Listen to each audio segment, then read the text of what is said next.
Bonjour, j'espère que ça va bien. Aujourd'hui, lundi, le 15 avril 2024, la semaine officielle de mon exposition solo ADN à la Galerie Haro de Stoneham. Donc, la seule exposition que je fais dans l'année à Québec. Donc, très, très fière. C'est le décompte est commencé. Aujourd'hui, le live, on va avoir un sujet là, vraiment super intéressant. J'ai hâte de voir dans quelle lignée je vais vous le présenter. Là. Ça va être un petit peu random au niveau là, du contenu, mais si vous vous joignez à moi à l'instant, faites-moi un petit commentaire, un petit coucou dans les commentaires. Si vous avez des questions durant mon allocution, mon intervention, ben, n'hésitez pas à m'écrire vos questions. Puis aujourd'hui, ben, le sujet du jour, c'est comment calculer le retour sur vos investissements. Puis avant de tomber dans le vif du sujet, j'aime toujours vous donner un petit peu une mise à jour de ce qui se passe dans l'univers d'Aro. Il se passe encore beaucoup de choses. Ça va être les prochaines semaines vont être assez intenses au niveau de mon exposition, des collaborations, des événements que je vais pouvoir vous annoncer à partir de la semaine prochaine. Le lundi prochain, le live, ça va être une grande annonce avec une invitation réellement spéciale aux gens de ma communauté. Et bref, ça va vite. Mais j'ai du fun. Puis c'est drôle parce que le sujet du jour aujourd'hui tombe vraiment à point parce que nos investissements, pour calculer le retour sur les investissements, dans un premier temps, ça implique le mot investissement. Puis dans ma carrière, depuis 7 ans, c'est pas mal juste ça que je fais des investissements. Allô Céline, contente de savoir que tu es avec moi ce matin, ce midi, il est rendu midi.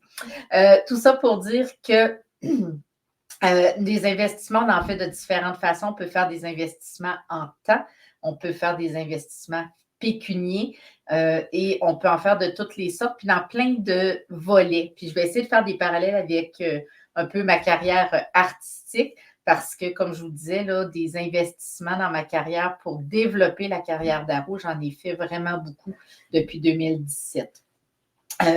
Puis les investissements, ben, moi, ça a été beaucoup au niveau du développement de ma carrière, donc de faire connaître le fait que j'étais une artiste peintre, de faire connaître mon talent, de faire connaître les œuvres, de faire entrer les gens dans l'univers d'Aro.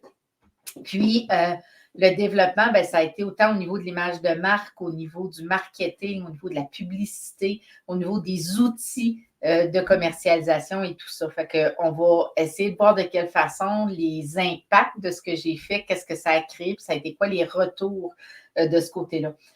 Pour ceux qui sont en entreprise ou autre, ben, tout ce qui est le volet innovation, création de produits, dans mon cas, ça a été les produits dérivés. Après ça, il y a eu le développement des conférences, il y a eu le développement des journées créatives. Il y a eu énormément d'investissements pour mettre en place ces choses-là, ces outils-là et ces nouveaux produits-là et services, que ce soit au niveau du graphisme, au niveau d'un paquet de choses, au niveau de l'image, au niveau de l'expérience et autres. Donc, ça aussi, ça a nécessité des investissements.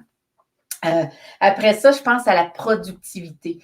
Donc, que ce soit d'aller investir dans des applications qui vont faciliter notre travail, que ce soit d'investir dans des technologies, que ce soit d'investir dans la façon de travailler avec des outils plus performants pour en faire plus avec le moins de temps possible. Donc, il y a un paquet de choses qu'on peut évaluer finalement dans ces aspects-là. Au niveau des RH aussi, donc d'investir dans notre personnel si on a des membres de notre équipe, mais d'investir en soi au niveau de la formation, au niveau des outils du coaching, du mentorat, de plusieurs façons. Il y a des investissements qui peuvent être faits pour nous permettre finalement d'atteindre nos grands objectifs. Puis la raison pour laquelle le sujet est venu sur le sujet dans mes réflexions aujourd'hui, c'est comment calculer le retour sur nos investissements.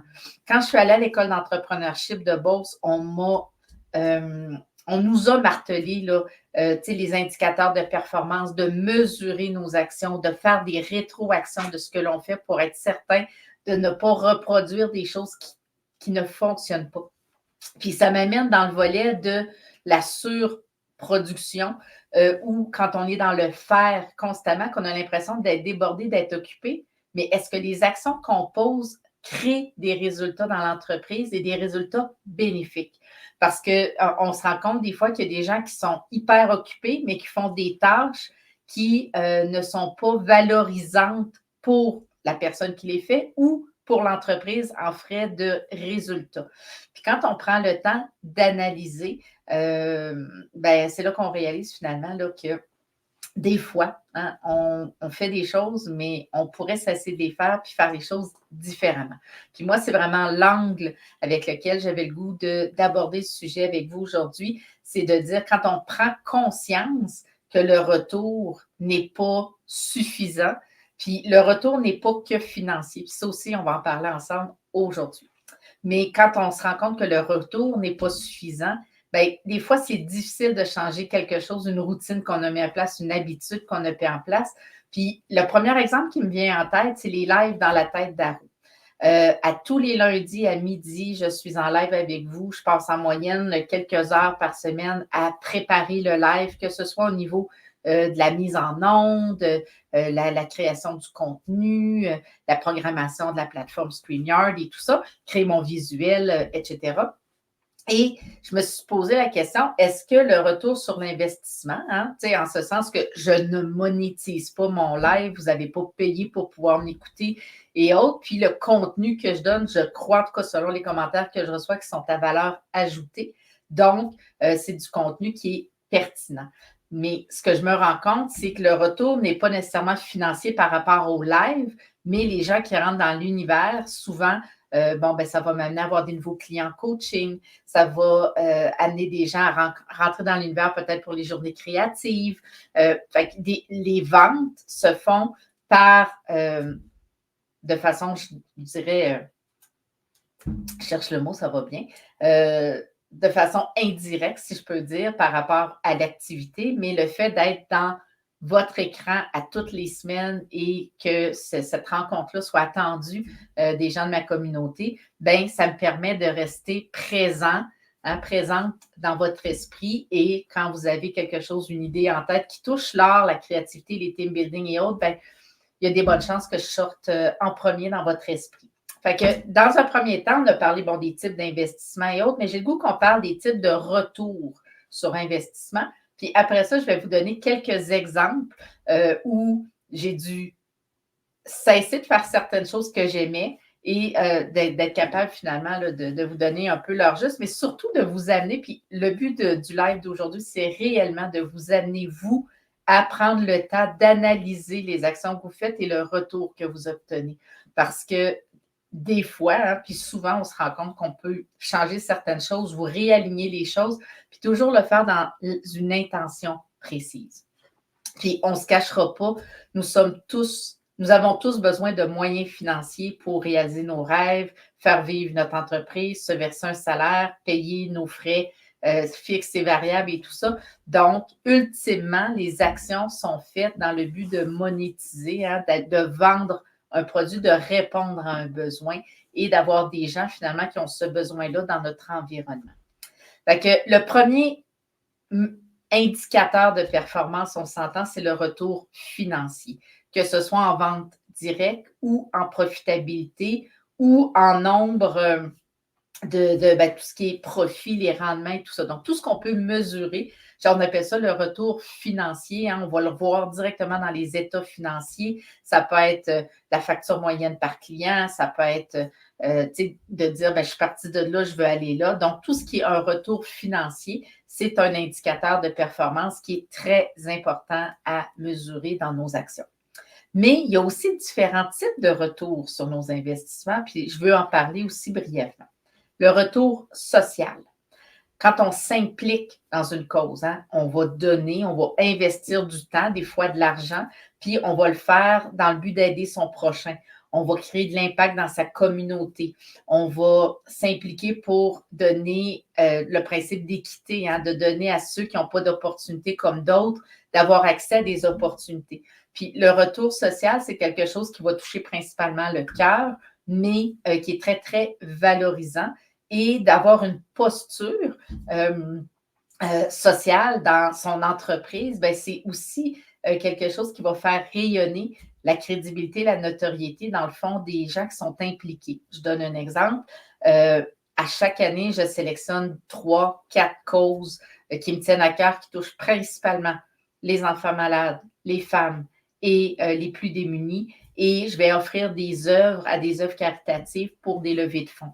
Et chaque année, c'est une dizaine de milliers de dollars par année que j'offre par ma peinture à aider ces causes-là.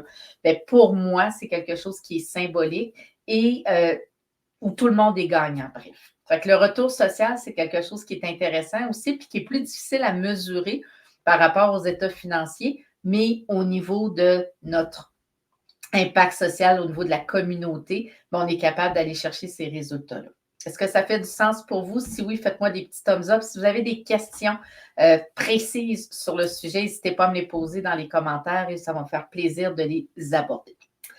Après ça, un des points que j'avais le goût de partager, c'est le retour éducatif. Bon, là, vous allez dire, ça mange quoi en hiver? Là? Mais chaque fois qu'on investit du temps en formation, en coaching, à prendre des cours, à développer des habiletés quelconques, bien, le retour éducatif, dans le fond, c'est l'apprentissage. Bonjour, Dani, heureuse que tu sois avec moi ce midi. Donc, c'est le retour de l'apprentissage, des connaissances et des opportunités. Parce que lorsqu'on est en relation avec des gens dans un groupe, avec des intérêts communs. Je donne un exemple. Vous voulez développer des compétences en copywriting. Vous voulez développer des compétences en entrepreneuriat, admettons. Bien, les gens qui vont aller dans ces genres de formations-là, c'est des gens qui ont des enjeux similaires à vous, puis il y a des échanges et des collaborations qui peuvent naître de ça parce que ultimement, vous êtes là avec la même issue souhaitée. Donc, ça crée des relations et une communauté de gens qui souvent ont des enjeux similaires à vous. Donc, le retour éducatif n'est pas négligeable à prendre en compte. Puis, un exemple que j'ai le goût de vous donner, c'est qu'à un moment donné, j'ai fait une formation avec Vigie Coaching, Diane Lépine, qui s'appelait Oser pour réussir. Et maintenant, j'accompagne Diane dans certaines de ses cohortes au niveau de ma conférence Sois l'artiste de ta vie. Donc, le retour sur l'investissement au départ, ça a été une formation que j'ai prise, mais les gens que j'ai rencontrés dans cette formation-là et aujourd'hui même la propriétaire de la compagnie, bien, on a développé une collaboration ensemble. Fait que moi, je trouve que le retour a été au départ un élément éducatif pour moi, mais ces gens-là sont rentrés dans mon réseau et on est resté en contact. Le retour émotionnel. Comment je me sens d'investir dans cette chose-là? Donc, le sentiment de bien-être, le sentiment de satisfaction, le sentiment de réalisation. Puis on s'entend, là, sur l'échelle de Maslow, l'humain a besoin de se réaliser. Fait que ça aussi, ce n'est pas négligeable. Des fois, on va investir du temps ou des ressources pour développer notre retour émotionnel, hein, se sentir bien, que ce soit avec le retour social, mais aussi dans la façon qu'on va travailler au niveau de la productivité, au niveau du développement. Dans le cas d'Aro, la majorité des investissements que j'ai faits, le retour au départ, surtout, a été un retour en réputation. Puis, j'ai le goût de focuser un petit peu sur ce point-là parce que à 42 ans, quitter une carrière d'entrepreneur pour devenir artiste peintre, on s'entend, je n'étais pas connue, j'avais aucune expertise, j'ai pas mes cours, tu sais, je suis autodidacte, j'ai pas de formation à l'École des beaux-arts, je connais absolument rien du marché de l'art. Donc, j'avais rapidement à investir pour développer ma crédibilité, ma notoriété. Puis, j'avais besoin, hein, le syndrome de l'imposteur du début, de dire j'ai-tu le droit de m'appeler une artiste? J'avais besoin d'aller asseoir ma légitimité de dire que oui, je suis une artiste, puis voici ce que j'ai fait. Fait que j'ai investi dans des concours, j'ai investi pour avoir un CV artistique qui était à mon image, j'ai investi pour avoir un site web qui était transactionnel, qui permettait aux gens de rentrer dans mon univers. J'ai investi dans la qualité de mes photos, j'ai investi dans les voyages pour présenter mes œuvres à l'étranger, développer des nouveaux marchés. J'ai investi à voyager pour rencontrer des galeristes, présenter mon travail, travailler sur des collaborations et autres. Donc, tout ça, ça a été des éléments où ça a été des gros investissements, mais surtout, ça a été difficile de mesurer le retour sur le court terme. C'est l'ensemble, je dirais, la somme de toutes ces petites décisions-là et de ces petits investissements qui fait qu'aujourd'hui, 7 ans plus tard, Arrow est rendu où je suis au niveau de la réputation, au niveau de ma carrière, au niveau des opportunités qui se présentent à moi.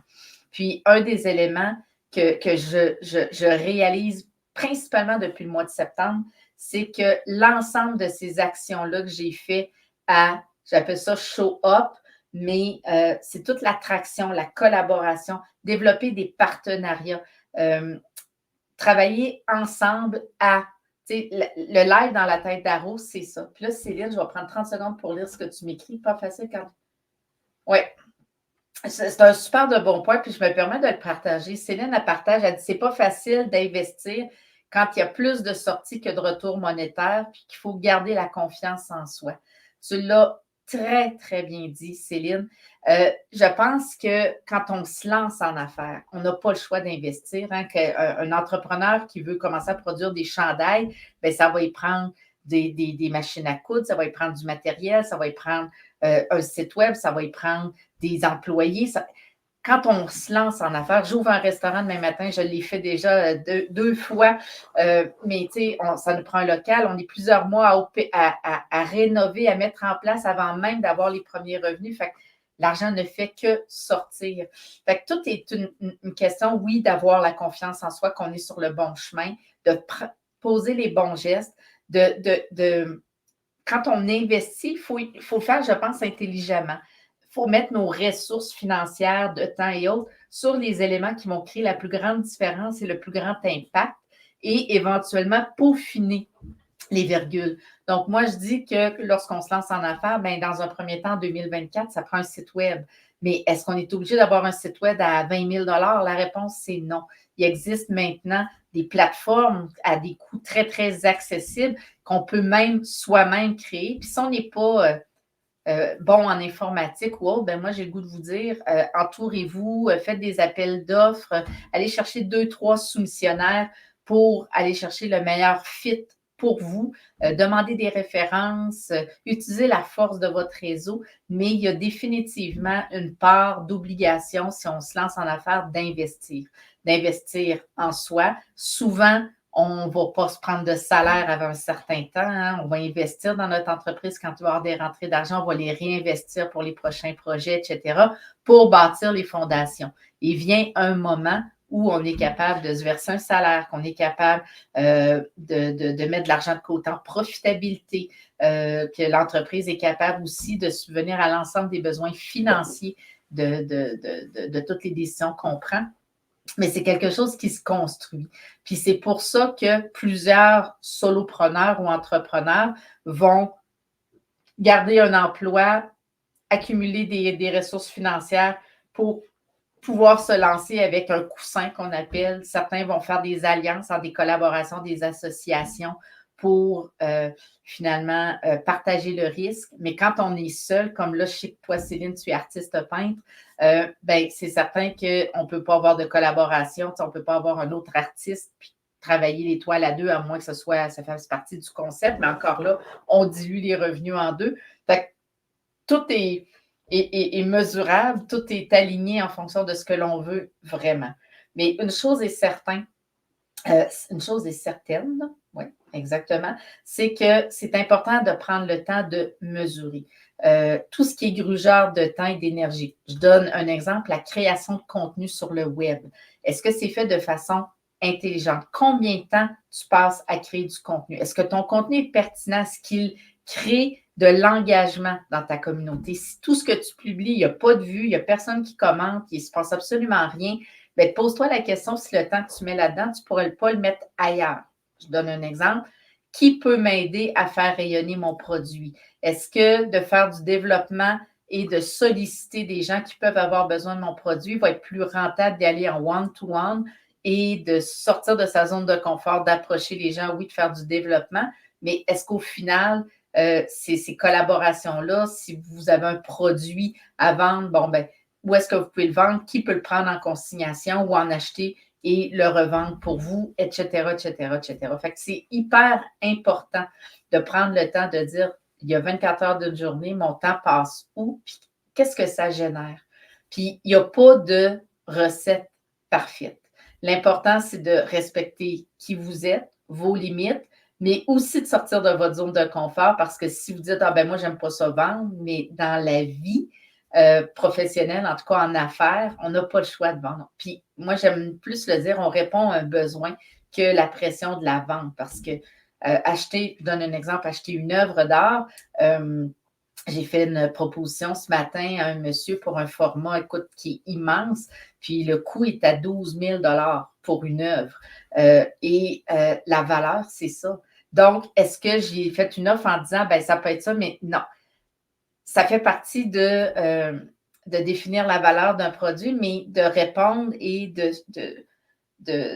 il y a tellement d'investissements aussi. Puis là, ben, c'était de faire valoir la valeur de l'œuvre auprès du collectionneur potentiel, puis de travailler ensemble pour définir c'est quoi son besoin, puis de le rassurer aussi dans son investissement, puis qu'il soit capable de mesurer aussi le retour sur son investissement. Est-ce que l'œuvre va prendre de la valeur? Est-ce que le prix que je propose, ça inclut la livraison, l'installation, l'encadrement, etc. Donc, déjà, ça, c'est des éléments qui peuvent représenter quelques milliers de dollars dans le package complet de la valeur de l'œuvre. Donc, dans n'importe quoi, c'est super important d'être en mesure d'approcher notre client cible, de se faire voir. Moi, j'appelle ça annoncer la bonne nouvelle, mais l'ensemble des actions que je pose, c'est toujours dans le but d'aller soit chercher un retour financier, un retour social, un retour éducatif pour apprendre, un retour émotionnel de satisfaction